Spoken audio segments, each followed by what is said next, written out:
My parents said they planned to stay home for the entire summer. I trusted their words until a notification popped up on my phone from my backup account.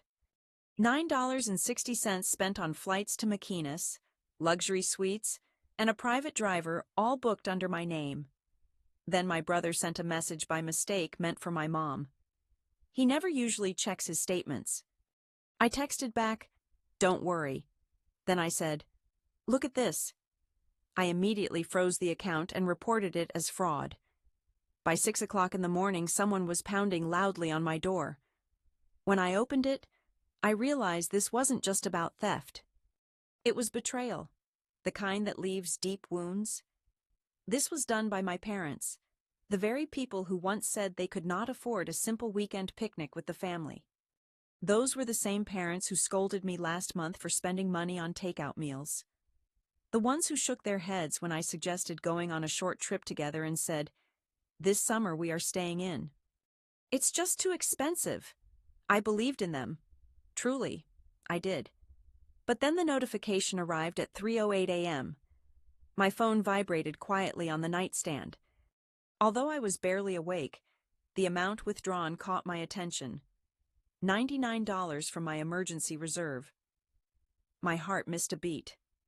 I sat up, opened the banking app, and stared in disbelief. Every charge was there. First-class tickets to McKenes, a private luxury suite at a resort with its own private infinity pool, a personal driver, high-end shopping sprees, and dining reservations that cost more than my monthly rent. Every booking was made using my emergency funds, the account no one was supposed to touch without permission. I continued scrolling down the list. Boutique fees, private tour packages, beachside spa treatments, all charged under my name. That is when the second betrayal hit me.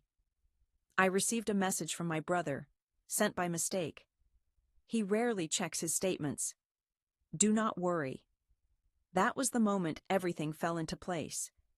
They assumed I would never find out. They believed I was too naive, too faithful to investigate. They expected me to just accept the decreased balance as some kind of bank charge or technical issue. This was not a sudden choice. It was planned in advance. They relied on my silence, loyalty, and ignorance. They did not understand. I responded with one thing: "Read this." Then I moved quickly, froze the account, labeled every transaction as fraudulent, connected with a bank representative, reversed all the reservations, and cut off their access to everything. The refund was underway, and the dream vacation was canceled. They would arrive in Greece with nowhere to stay. No car, no hotel, no luxury suite, not even transportation from the airport. I did not sleep, but sat in the living room, engulfed in darkness, watching time crawl by until the consequences arrived. At 6:02 in the morning, I heard a sharp noise outside, something heavy breaking. I rushed to the window and saw the windshield of my car totally smashed. A large rock from the landscaping was lodged right in the middle like a meteorite strike. My dad stood there, fists tight and pacing angrily. My mom was behind him, moving her arms wildly. My sister was near the edge of the driveway, smirking as if watching a schoolyard brawl unfold. I opened the front door. My dad did not even hesitate. "You selfish little brat. After everything we have done for you, that money belonged to us. You gave us the means to access it. If you did not want us to use it, you should have said so clearly." My mom was shouting over him, "You humiliated us. We told everyone about this trip. Do you realize how degrading this is? You are ungrateful." From the side, my sister shouted, "Finally, someone tells her off." I stayed silent, just glanced at my car, and then back at them. "Come inside," I said. "You want to talk? Let us talk." They stormed in, still shouting. I walked down the hallway and closed the bedroom door behind me. Then I called the police. I gave them the address and explained that there was property damage, a possible assault, and that I had everything recorded on camera from the front dash. The officer promised they would arrive within 10 minutes. So, I delayed. I let my parents shout. I let them repeat the same arguments endlessly. I let my dad threaten to cut me off from the family. I let my mom cry. I let my sister mock me from the corner like a little hyena. Then came the second knock. The police entered, and I simply pointed at the door. The rock is still on the car, and I have video evidence. I want to file a report. They did not say a word after that. Not until the officer escorted my dad out and told him he would have to come down to the station. Even then, my mom just stood frozen in place. I completed the report, demanded full reimbursement for the windshield, and added a note for further action. Emotional turmoil affected me as well. The refund arrived that very afternoon, but the true consequences were only just unfolding. Once the police took my dad away, the quiet in our home became something else entirely. My mom sat rigidly on the edge of the couch, as if she had not yet fully grasped what had occurred. My sister walked back and forth in the hallway, arms crossed, glancing between the door and me as though unable to decide who deserved her anger. For nearly 20 minutes, nobody uttered a single word. Then my mom's phone rang. I overheard her speaking in the kitchen, trying desperately to keep her voice steady, yet it cracked repeatedly. She said, "Yes. Yes, they took him. Maya called the police. I don't know what she told them. No, it is not what it appears to be." I remained silent. Words were unnecessary. Without delay, I left and drove directly to the police station.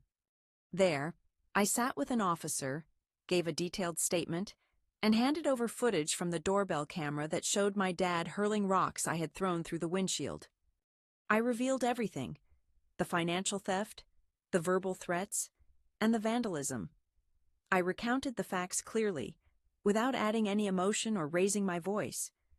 They asked whether I wished to press charges, and I responded affirmatively, not just for the damage, but for the significance behind it. That shattered windshield was the breaking point. Later that day, I received a phone call. My dad had agreed to resolve the matter. He transferred the money straight away, covering the repairs plus an additional $1,000 as compensation for emotional distress. Those were his exact words, not mine. Perhaps he believed this gesture would calm the situation. It did not. When I arrived home, my mom and my sister were still there. My mom did not even glance at me. My sister gave me a harsh look, as if I was the one who had betrayed them. I stayed silent and headed straight to my room, locking the door behind me. That night, sleep evaded me. I pulled up every financial document connected to them: bills, tuition fees, subscriptions, account logins, and I canceled every single one. By noon the following day, I contacted the university to inform them that I would no longer cover my sister's educational expenses, that my financial assistance was ending immediately, and they should coordinate with someone else. They assured me they would notify her within the next 24 hours. I let them handle it. About 3 hours later, I heard her screaming outside my door. I ignored it. Then, I heard the sound of something hitting the wall, likely one of her books. After that, she stormed away. From the upstairs window, I watched her pacing in the driveway while calling someone, probably my mom. 2 days later, I stopped the automatic payments for my mom's arthritis medicine. I had quietly been paying for it every month because her insurance barely covered the cost. She never asked me to. I just did it when I believed helping her mattered. I called the clinic and instructed them to revert the billing responsibility back to the patient. I removed my card from all accounts. No warnings, no explanations. I wanted them to feel the impact. This was not about revenge, but about cutting ties completely. They assumed they could treat me like an endless source of money, but now it was over. They destroyed my belongings and acted as if I was the one who had crossed the line, as if I was supposed to just let it slide and accept everything. No, the betrayal ran too deep for that kind of forgiveness. This was not about a simple vacation. It was about the fact that they fully understood what that money was intended for. My health, my future, my safety net, in case things took a turn for the worse. And they did not care at all. Not even a moment of hesitation crossed their minds. When I confronted them about it, their immediate response was to smash my car and yell at me inside my own home. They assumed I would back down, feel guilty, and still cover all expenses despite their actions. But they had no idea whom they were messing with. The most shocking part was that this was just the beginning. They never once said sorry, not for draining my emergency fund, not for throwing a rock through my windshield, and certainly not for shouting at me like a stranger invading their private life. Instead, they only intensified their behavior. Every time I looked at my phone, I half expected a message, some attempt to make amends, or at least a weak excuse. But nothing ever arrived. No calls, no texts. My mom disappeared into silence. My dad seemed to vanish completely, as if he had ceased to exist. My sister was the only one still making noise, but only through passive-aggressive posts on Instagram. Quotes about family being blood, but not everyone deserving it. Photos with captions about cutting off dead weight. She did not tag me, yet the implication was clear. I understood perfectly well. Then one day, a letter appeared. An actual letter in an envelope. No. The letter did not have an address, only my name printed in neat block letters. Inside was a typed 2-page message signed by both my parents. It felt formal and cold. They used expressions like irreparable damage and family disgrace. They claimed I had publicly humiliated them, accused me of being spiteful, ungrateful, and morally flawed. The last sentence struck me the most. From this moment onward, we no longer recognize you as our daughter. I did not cry or scream. I simply folded the letter, placed it in the drawer where I keep my medical documents, and gently closed it. They were aware of my illness. They knew exactly what I was saving that money for. My diagnosis was not new. I had been living with a chronic autoimmune disease for 2 years, handling it day by day. Flare-ups, hospital stays, costly medications, weeks when working was nearly impossible. I shared everything with them, allowing them to witness it all. They stood by me when I had to quit my last job. They assisted with the paperwork for disability benefits. They understood the purpose of that fund, yet they depleted it for an extravagant holiday. They did not just rob me, they took away my safety net and my sense of security. And when I resisted, they discarded me like worthless garbage. A few days after receiving the letter, my dad left a voicemail. He said he wanted to speak like adults. He did not apologize. He admitted maybe he should not have gone so far with the rock, but claimed I had provoked him. Then he said something that sent chills down my spine. You have made your point. Now I had to step up as a woman and fix things within the family, as if I were the one who caused the rift. So I followed his exact instructions and set things right in my own way. First, I contacted the storage facility. They had been holding antique furniture, family treasures, paintings that my mom insisted were valuable. Some vintage pieces they said they planned to sell once the market improved. Payments had fallen behind several months ago, and I foolishly covered the late fees since I was still on the lease. I officially ended the contract without extension or warning.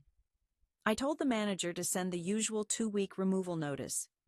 Anything not picked up by then would go to auction. I did not inform my parents at all. Let the email be the surprise for them.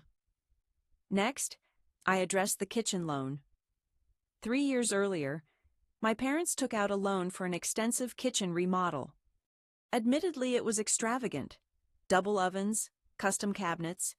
It was ridiculously costly, and the bank required a guarantor to approve it.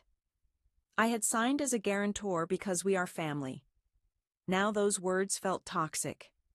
I called the bank, submitted all the documents, explained the vandalism, the threatening letter, and the embezzlement. After a week of negotiation, they released me from liability on the loan. My parents would either need to refinance or pay the full remaining amount themselves. Regardless, it was no longer my concern. And the relief I felt wasn't petty but pure, because their actions were not simply betrayal, but a clear boundary they drew themselves. They crossed a line, making it clear exactly where I belonged in their lives. Still, despite everything, I couldn't silence that small part of me that wished they would reach out, that they would call and admit, "We made a mistake. We want to make things right." Yet harsh reality kept cutting through that hope. They disowned me over a vacation. They chose indulgence over loyalty. And now, I was doing exactly what they wanted. No longer their daughter. 2 weeks of complete silence passed. That was how long it took for their anger to shift into desperation. At first, I assumed they were dealing with their own hurt, maybe finally recognizing the harm they caused and feeling ashamed. Or perhaps they were holding on to the hope that I would break down and come back begging. Regardless, the silence was deeply unsettling. I kept bracing for something intense, a voicemail full of guilt, a text from my mom trying to manipulate me, or my sister storming in to cause a scene. But nothing happened until a call came from an unknown number. "Maya, this is Randall Porter. I'm an attorney representing your parents. They've asked me to contact you about some joint financial issues." I ended the call before he could say more. 5 minutes later, I received a voicemail from the same man using terms like mediation, property issues, and a cooperative solution. Apparently, they wanted to talk about some shared financial matters before things got more complicated. Complicated. They had already hacked into my account and stolen $10,000. My car was wrecked, they rejected me, and now they were afraid things were becoming too tangled. The very next day, my sister arrived. She used an old spare key I had forgotten to deactivate, as if she still belonged in my life. Without knocking, she walked right in like it was her home. I found her in the kitchen calmly sipping from a mug like it was some kind of family gathering. She told me Mom had stopped eating, Dad was considering selling the house, and he was even thinking about withdrawing funds from his retirement. She said, "You started something none of us can stop." I warned her the key would be useless next time. She replied, "Fine." But before leaving, she took an envelope from her purse and slid it across the countertop. Inside was a handwritten will, unofficial, just something Dad had hurriedly written on a piece of yellow legal paper. I almost ignored it, but one phrase stood out. It declared that in the event of Dad's death, all assets would be split equally between Sarah and Melinda. No mention of me, as if I had never existed. She watched me read it, expressionless, waiting for my reaction. "You're not even surprised, are you?" she asked. I remained silent, folded the will, returned it to its envelope, and dropped it on the table. She was halfway out the door when she turned back. "By the way," she said, "Mom had a prescription blocked at the pharmacy. The card was declined." She broke down right there. I was forced to leave the counter without anything. I did not flinch. I simply said she was the one who made that decision. After she walked away, I stayed there for a while, not feeling angry or sad, just empty inside. That feeling did not hurt as much as I expected. If anything, it only confirmed what I already understood. They never intended to include me as part of the family again, not even after death. Later that evening, I checked one of the old financial dashboards I had forgotten about. It was still connected to a checking account I used during the pandemic while handling their bills. I remembered there was about $600 in it when I stopped using it, but someone had been withdrawing money. Small amounts scattered over several weeks, $32 here, $19 there. Nothing too large at first until I noticed something disturbing. Numerous transactions were going to a gambling website, and more kept coming, every single one under my dad's name. I kept scrolling. Hundreds of dollars had disappeared. It never stopped. This was not just about McKennis. The vacation was just a cover. They were not merely reckless. They were overwhelmed, drowning in their own chaos, too prideful to admit defeat.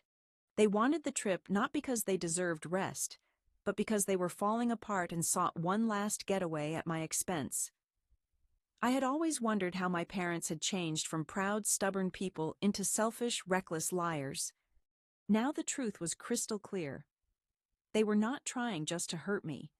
They were fighting to survive and believed that if they distorted the story enough, they could cast me as the villain.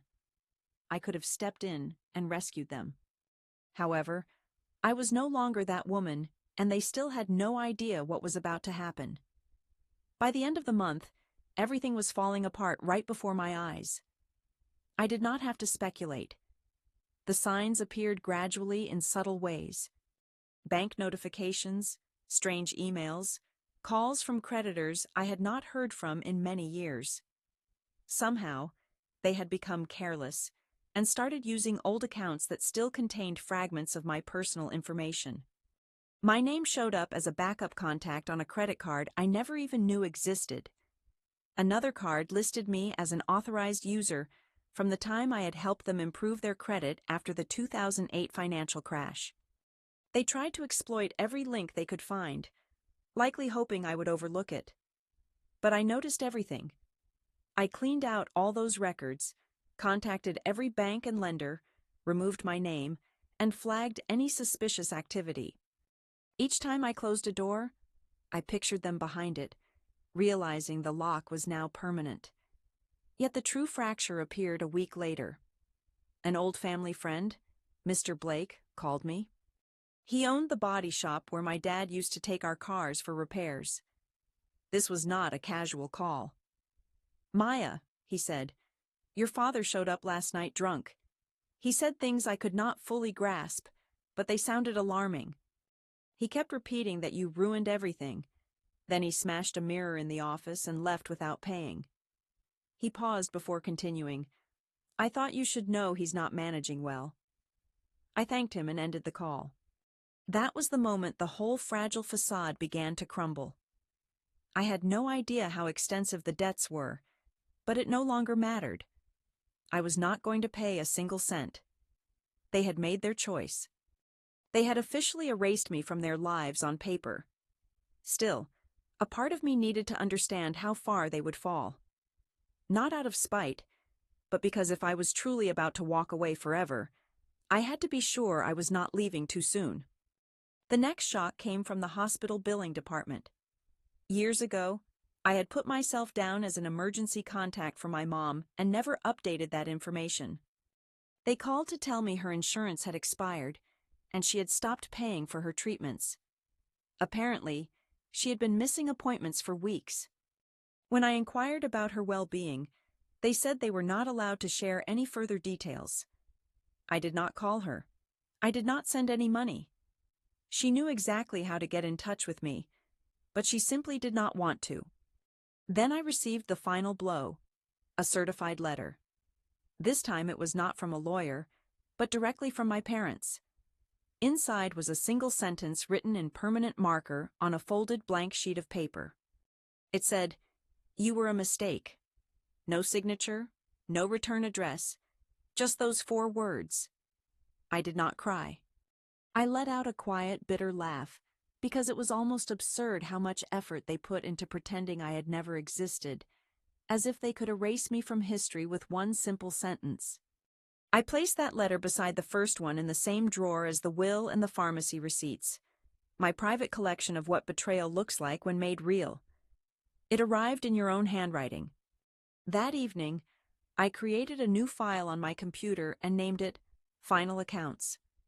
Inside, I recorded every payment, every loan, every favor, and every sacrifice I had made for them throughout the last 10 years.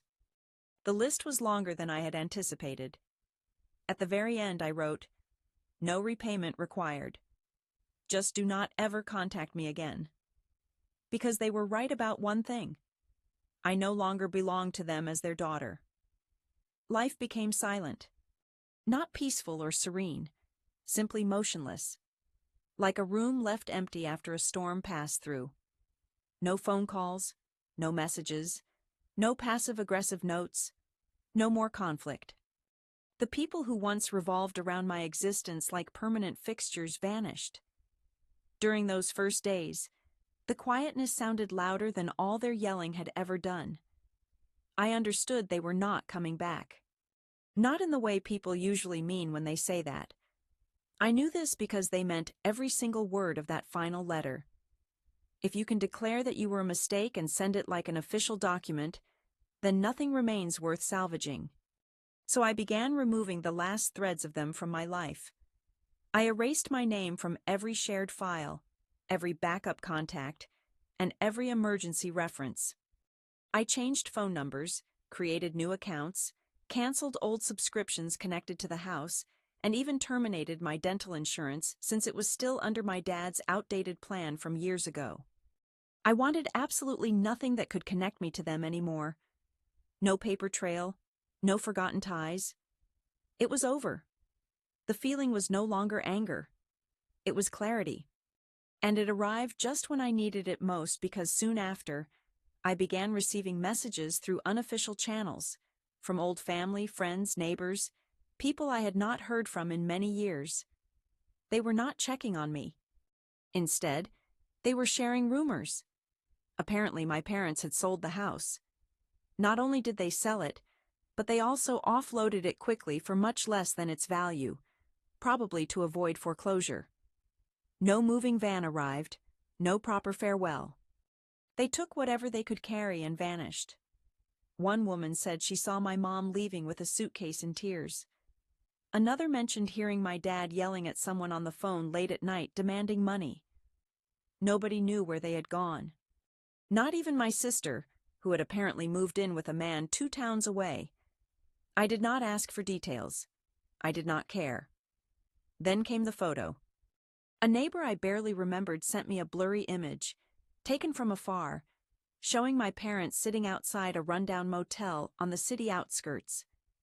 My dad was hunched over, looking at the ground, my mom staring off into nothingness.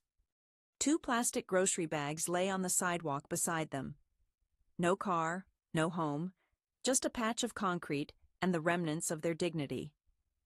I stared at the picture for a long while. Not because I wanted to help, but because I craved to feel something. Yet, all I could feel was exhaustion. I deleted the photo, blocked the number, stood up, made coffee, sat by the window, and reflected on how strange it is to eventually outgrow the people who raised you. Not because you were superior to them, but because they never changed at all. They remained the same, entitled, arrogant, and unkind. Even during their moments of weakness, I recalled every instant. I could have left much earlier, noticed every warning sign. Every time they made me feel guilty to cover their expenses, answer their calls, attend holidays that felt more like bargains than celebrations. Every occasion they thought my assistance was an obligation instead of a choice. And I reflected on that last letter. You were a mistake. I once believed that if I worked hard enough, gave more, or endured longer, they would finally say the opposite. That they felt proud. That I was important. However, the reality is that some individuals love you only when you serve a purpose. When you stop being helpful, they reveal their true colors. So I gave myself what they never offered: closure. I created a final document just for me. I named it Severance. Within it, I recorded every loan, payment, sacrifice, and broken promise. Then I wrote the concluding sentence. You were not a mistake. You were the last lesson. I have not heard from them since. But sometimes when the ache in my joints resurfaces and reminds me why I established that emergency fund, I open the drawer where the letters remain folded neatly, untouched, and remind myself that I did not lose my family. I finally recognized who they truly were and walked away while I had the chance. Occasionally, on nights when sleep evades me, I find myself thinking. Sometimes at night, when sleep feels out of reach, I find myself wondering what could have happened if I had ignored that bank alert. if I had continued to trust them blindly, allowing them to exhaust me financially while pretending to care. Perhaps they would have traveled again the following summer, maybe to Dubai, or even to a more extravagant place, and I would still be left covering the expenses like a fool. Yet, the reality is betrayal does not begin with $10,000 and a fancy hotel room. It starts off much smaller. It starts with silence, with little deceptions, with being labeled selfish for refusing requests, with manipulative guilt disguised as affection. When your willingness to help turns into their expectation, the boundary disappears. As you allow such behavior again and again, they start believing the false idea that you perpetually owe them. They convince themselves your entire life is simply a resource meant to serve their needs, and once that belief takes hold, it only grows stronger. No more will I let that happen. Your limits are not their discomfort. Never again. Not for anyone, not for family, not for guilt. I believed setting boundaries would cause more pain, but it did not. The true suffering came from realizing how long I had overlooked it. How many years I spent persuading myself this was simply their nature.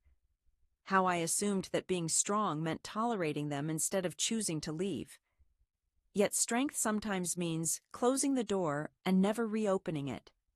Now, when the house falls silent and the storm subsides, I sit by the window with my tea and remind myself that this quiet, this calm, is not emptiness, but vibrant freedom. The price was steep, but the lesson invaluable. And I do not regret a single step that brought me here, because for the very first time in my existence, I truly belong to myself.